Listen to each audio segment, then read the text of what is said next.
Now for our story. It was almost 10:30. Aunt Mary Lane's house on Willow Road was dark, but lights glowed from the windows of Lefty Larkin's little place nearby. Aunt Mary had telephoned from town that she was having dinner with her old friend, David Bowman. Lefty hadn't said much to that. He was still angry at David for offering Bill Meade a job at the bank. Lefty felt that, considering the way Bill had treated Peggy Douglas, the young girl he knew to be his daughter, David's friendly attitude toward the young man amounted to disloyalty. Of course, he tried to comfort himself with the knowledge that Peggy's life was straightened out now. She was going to marry Nicholas Dorn, the young writer Lefty liked so much. But his contentment about that was somewhat marred by Aunt Mary's attitude. For Aunt Mary was quite certain that Peggy should not marry Nicholas, much as she liked the young man. Now, as Lefty sits in his comfortable old leather easy chair, softly puffing his pipe, there's a tap at the door. Hello? It's me, Lefty. Oh, Aunt Mary. Well, I just got back, so I thought I'd come out and say hello before I turn in. Well, I'm glad you did. Here, Aunt Mary. Take the rocking chair. Oh, no thanks, Lefty. I always prefer a chair with a straight back. This'll be fine. Okay. But I never have understood why you want to torture yourself. Oh, it isn't torture to me. I just like to have something to support my back. I don't like to slouch. Well, did you have a good time? I suppose Banker Bowman brought out his best silver for you. We had a very nice dinner. I hope you found yourself something to eat. Oh, sure. When I phoned, I'd forgotten that Peggy was having dinner at the plumber's. Why didn't you remind me? Because I figured you'd feel you had to come home. And I thought it'd be a good change for you not to cook for once. Even if it meant having dinner with old Fuss Budget. Oh, Lefty, you ought to be ashamed, talking about David that way. You know very well you miss him a lot. Oh, I'm worrying along all right without him. Of course, you're bound to miss anything you get used to, even a headache. You're not saying that David's a headache, I hope. Well, maybe that is putting it a little strong, Aunt Mary.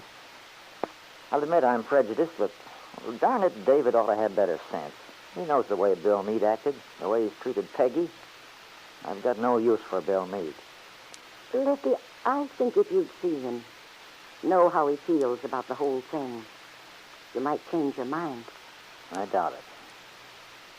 When did you see him last? Tonight. Bill dropped in to see David while I was there. I see. Bill's going ahead and getting a divorce, Lefty. It's too bad he didn't get some sense earlier in the game. He could have saved himself and some other people a whale of a lot of trouble. Yes, he could have. What's done is done. Now there seems to be nothing for it but a divorce. It's not going to be too easy to get that divorce. No. Besides, there are other complications. The child. Yeah. The poor little kid hasn't harmed anybody. But he'll be the one who'll take the rap, being brought up by Ben Calvert and Kit. But he's not going to be, if Bill can help it. How come? That's what Bill wanted to tell us. You see, he's decided to get custody of the child, if he can. He has, huh? Yes, Lefty.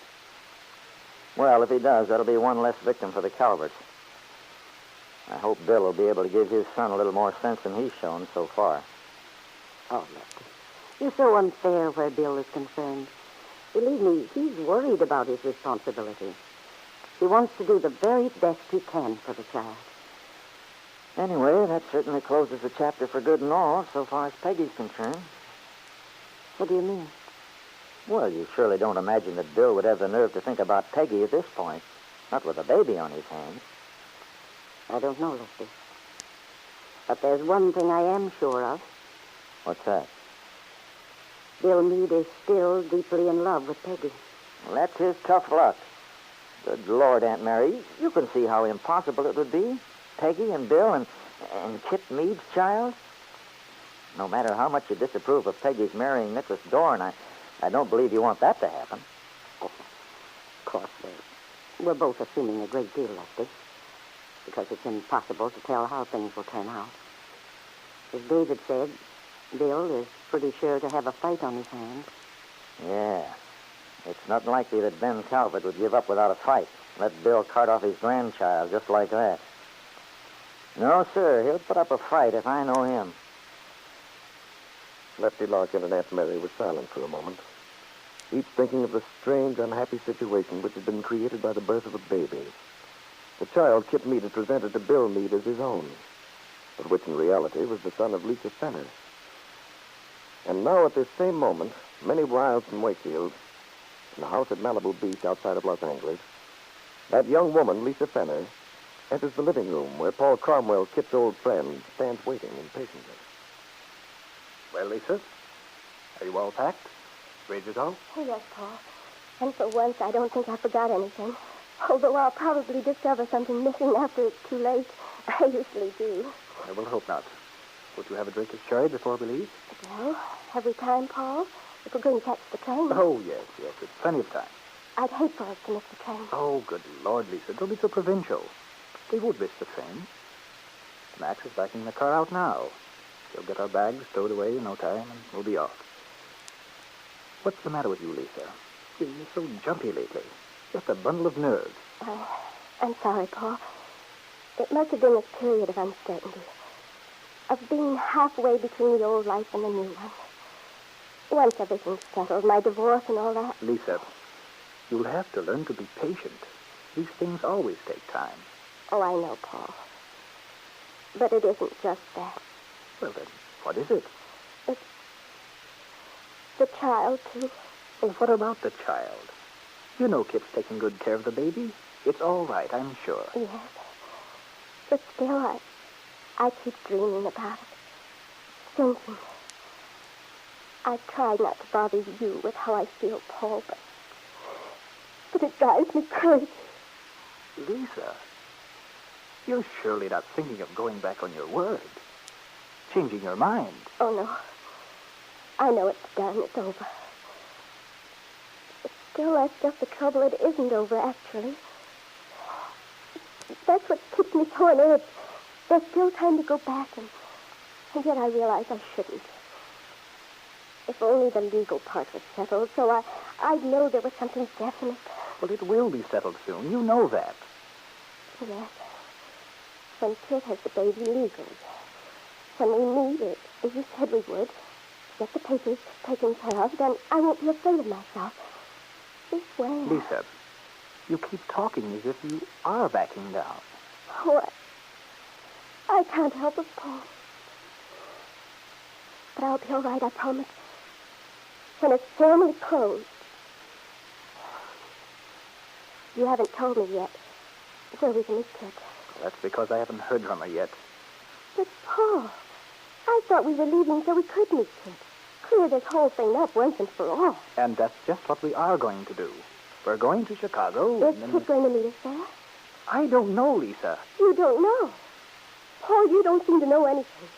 You'll never give me a definite answer to anything. How can I give you a definite answer about something I don't know myself? When we get to Chicago, I'll get in touch with Kit. Go down to Wakefield and straighten things out. But I don't understand, Paul. Why do you have to go to Wakefield? Why can't you phone Kit, have her meet us here on the way? Because that's not the way it seems best to me. I don't see why you have to be so mysterious. I'm not being mysterious. This just isn't the sort of thing you handle over a telephone. All right, Paul. You don't have to shout. Well, I'm not shouting. Well, you certainly sounded irritated. Good Lord, who wouldn't be? For days, all you've done is nag. Going about with a long face. You're so tragic about it all. Why can't you be sensible? Sometimes, Paul, I think you're the most cold-blooded man I've ever known. You asked me to be sensible, and I've given up my baby. And my whole life is torn apart. Oh, for heaven's sake, Lisa. Now, don't start weeping. Everything will turn out all right. As soon as I get to Wakefield, talk to Kit, we'll know exactly what's going to happen. Perhaps that's what you think, Paul Cromwell. You believe that when you see Kit, everything will begin to unfold according to the plan you and Kit had when she left. But you may be surprised at what you're going to discover when you get to Wakefield. For in spite of the fact that you helped Kit persuade Lisa Fenner to give up her child, and that you are even now pretending to plan to marry Lisa, trying to keep her in a contented frame of mind so that she won't attempt to reclaim her own baby, you might find that all your trouble has been for nothing. If you discover the truth, Paul, you'll find that Kit has no more intention of keeping her promise to you than you have of keeping your promise to Lisa.